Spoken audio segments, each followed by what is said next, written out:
Estamos saludando ya, como decíamos, a nuestro primer invitado. Hoy nos acompaña el obispo de las diócesis de Huesca y Jaca, Julián Ruiz. ¿Qué tal? Muy buenas tardes, bienvenido. Buenas tardes, muy bien, muchas gracias. Bien hallados.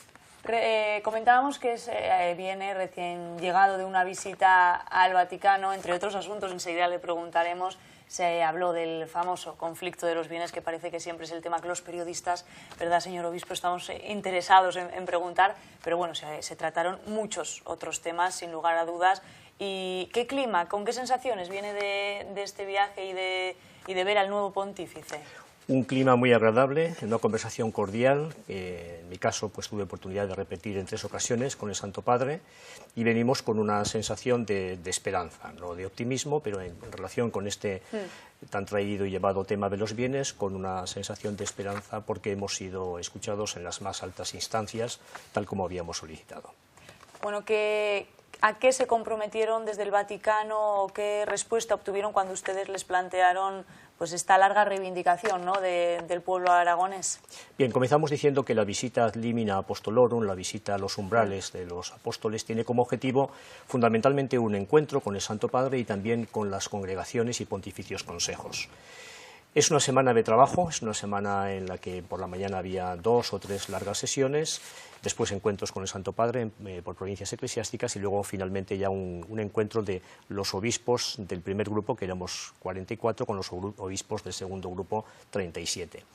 Un ambiente, por tanto, de esfuerzo que ha venido precedido por un trabajo, la relación quinquenal. Las visitas ad limina se realizan cada 5 años, esta vez habían pasado 9, porque la última fue en el año 2005, en los últimos meses del pontificado del beato Juan Pablo II, y esa relación quinquenal permite tomar el pulso a la situación de la diócesis. Después allí se trabaja y luego viene un trabajo de campo ya realizado en las diócesis. Y en concreto, sobre este tema de los bienes, como provincia eclesiástica de Zaragoza, que incluye las diócesis de Barbastro-Monzón, Huesca, Zaragoza, Tarazona y Teruel y Albarracín, habíamos solicitado una entrevista con el nuevo secretario de Estado, que tomó posesión el pasado día 15 de octubre.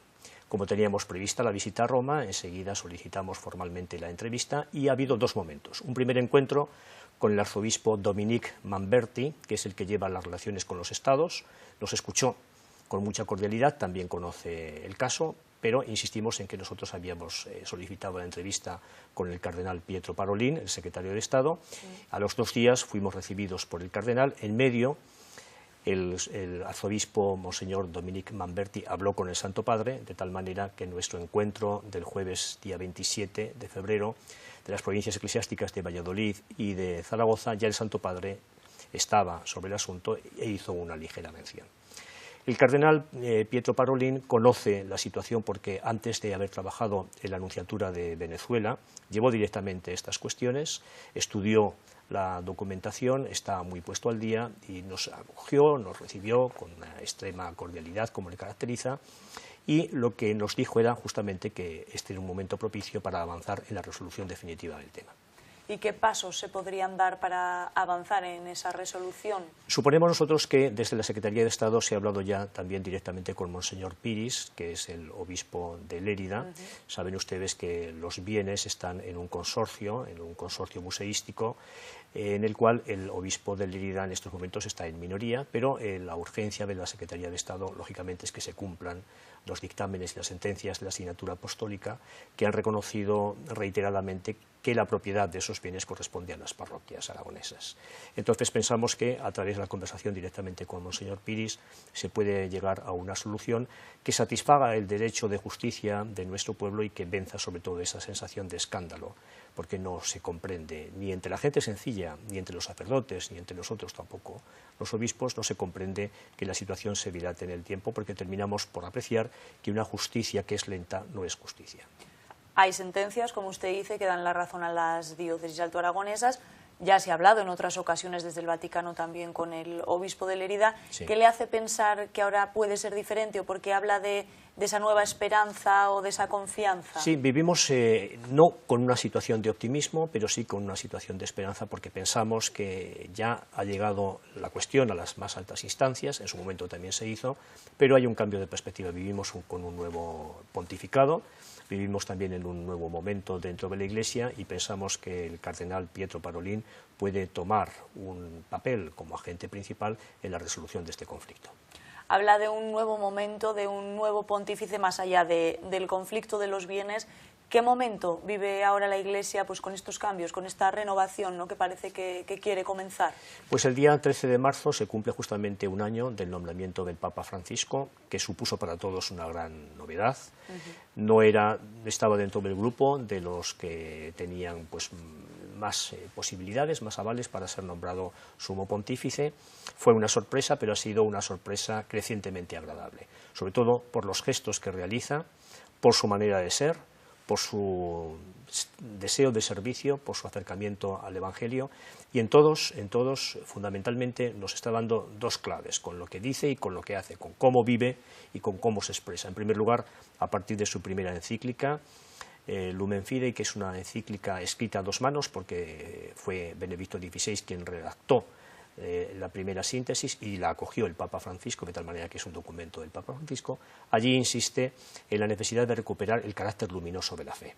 La fe ni es oscura ni es oscurantista. La fe transmite la vida de Jesucristo y genera esperanza y genera también generosidad. Y en su segundo gran documento, la exhortación apostólica Evangelii Gaudium, la alegría del Evangelio, él ya se compromete para trazar unas líneas directrices programáticas de lo que va a ser su pontificado.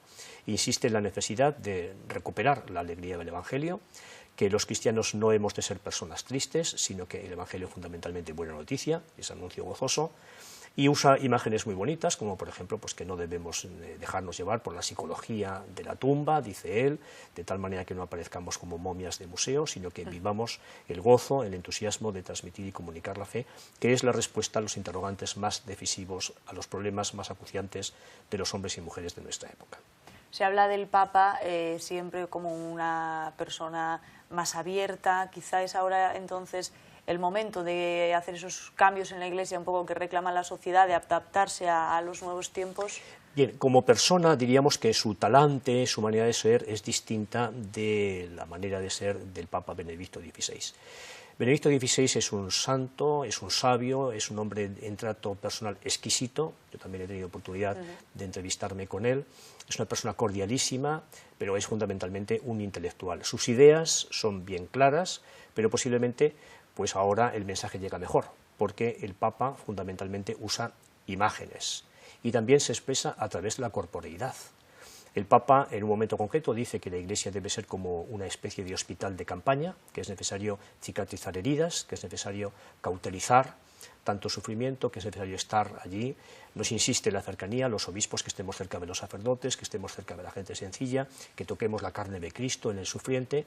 Y luego, junto con este lenguaje, usa también frases sencillas, usa imágenes, usa frases incisivas, directas, y también emplea el lenguaje no verbal, el lenguaje de la corporeidad.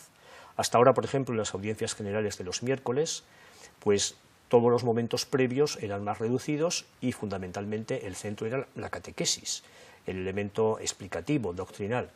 Actualmente el Papa Francisco pasa una hora saludando a la multitud ingente cada miércoles y saluda personalmente a los enfermos, abraza a todas las personas. Han sido conmovedoras las imágenes en que él abrazaba a un señor cubierto de verrugas en una enfermedad que se llama neurofibromatosis y que provoca pues cierto rechazo. Él, sin saber cuáles son las consecuencias, si la enfermedad era contagiosa, abrazó a aquel hombre que dijo en su momento pues que había sentido una gran paz en contacto con el Papa. El Papa quiere tocar la carne del Cristo sufriente, tocar al hermano que padece y estar cerca de todos los necesitados. Y en el ámbito más cercano, en nuestra provincia, usted es obispo de las diócesis de Huesca y Jaca. No sé si también se pudo llegar a tratar el tema de la estructura eclesiástica en este encuentro, porque muchas veces ya se ha hablado quizá de la necesidad, ¿no?, de que la diócesis de Jaca tuviera su propio obispo, porque además pertenece a otra provincia en el mundo de la Iglesia. Sí, Jaca pertenece a la provincia eclesiástica de Pamplona, que está integrada por la diócesis de Pamplona-Tudela, San Sebastián y la Calzada, Calahorra y la Calzada Logroño, que es la provincia y la comunidad autónoma de La Rioja. Sí que se ha hecho un planteamiento de cara a la reestructuración. Fundamentalmente nosotros, desde nuestra perspectiva, trabajamos en colaboración, porque el obispo de Jaca sí que participa en las reuniones de la provincia eclesiástica de Pamplona, pero habitualmente también participa en las reuniones de la provincia eclesiástica de Zaragoza. Es decir, que la unidad y la coordinación pastoral de Jaca con el resto de las diócesis de Aragón es plena. Hay una integración absoluta.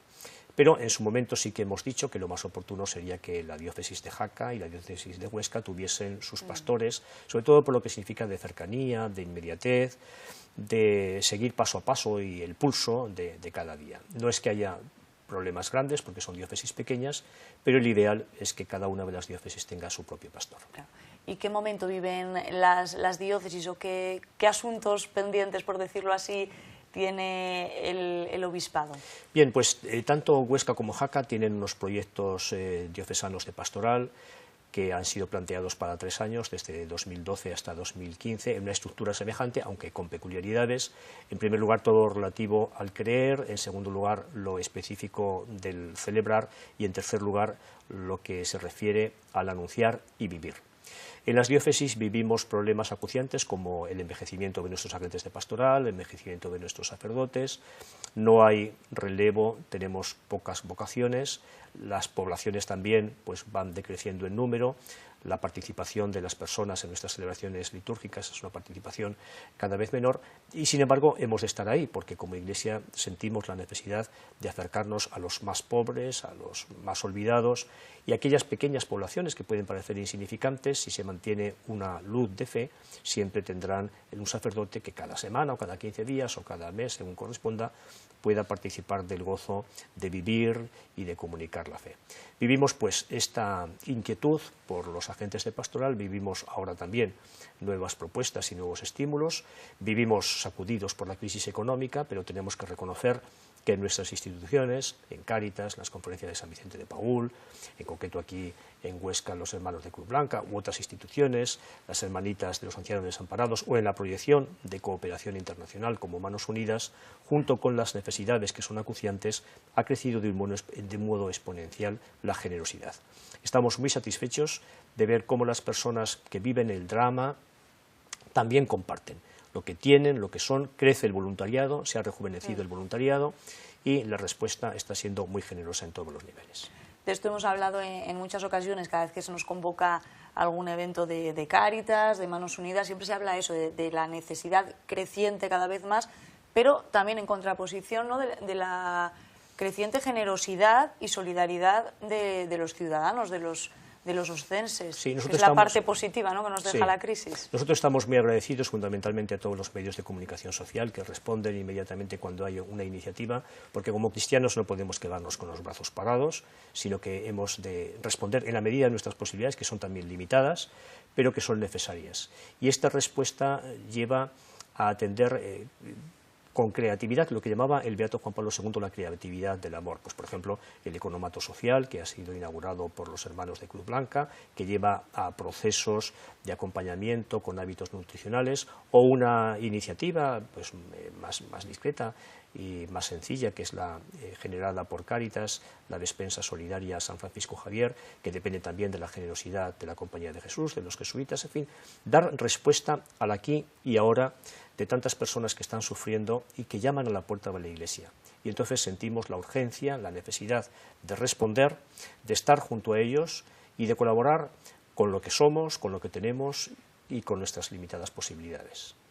Antes ya de despedirle, para ir finalizando, obispo, hablaba usted de que cada vez hay menos vocación por parte de los ciudadanos pues para hacerse al sacerdotismo. También falta cada vez más gente a las actividades litúrgicas. ¿Cree que esto es un problema de fe, más de fe o más quizá de un, no sé si llamarlo hermetismo, no, tampoco hermetismo de la Iglesia, pero quizá una falta de adaptación a la sociedad? Bueno, hay distintas motivaciones. En primer lugar, hay menos vocaciones porque hay menos natalidad.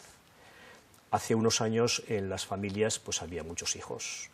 Y yo personalmente pues soy el séptimo hijo de una familia de 8 hermanos. En las familias pues había muchos hijos, muchos hermanos y resultaba casi con natural, porque se vivía un ambiente de fe, resultaba casi con naturalidad, pues, en algunos pueblos, en algunas localidades, pues que hubiese sacerdotes, que hubiese religiosos, que hubiese religiosas. Hay algunas localidades ciertamente donde el número de vocaciones ha sido muy grande. Y ese es un fenómeno, el descenso de la natalidad. Otro fenómeno es simplemente que vivimos en una sociedad secularizada, donde ya el cristianismo no es un dato que se admita, sino que, bueno, pues en algunos casos se comparte y en otros pues hay un disenso. No vivimos en un ambiente, en una atmósfera, vivimos como cristianos testigos conscientes de que la sociedad está secularizada, de que está laicizada, y en concreto si se ha vivido momentos de oscurantismo, pues no, la Iglesia siempre ha intentado dar respuesta. Y ha intentado dar una respuesta noble, una respuesta al mismo tiempo generosa. Ha habido dificultades, ha habido problemas. Desgraciadamente, en ocasiones la Iglesia solamente ha sido noticia cuando ha sido mala noticia, cuando han saltado pues algunas cuestiones que a todos nos han conmovido, que nos han estremecido y que nos causan hondo penar. Pero tenemos que reconocer que la propuesta que hace la Iglesia, que es llevar a Jesucristo, es la que satisface esas inquietudes que están en la entraña, en lo más profundo de los corazones. Y pensamos que justamente se necesita que todos conozcan la figura de Jesucristo como respuesta a sus inquietudes santas. Pues Julián Ruiz, obispo de Huesca y Jaca, ha sido un placer que nos atendiera estos minutos. Muchísimas gracias. Muchas gracias a usted y un saludo para todos los televidentes. También para mí es un placer estar de nuevo en esta casa. Gracias. Muy bien, buenas tardes. Gracias.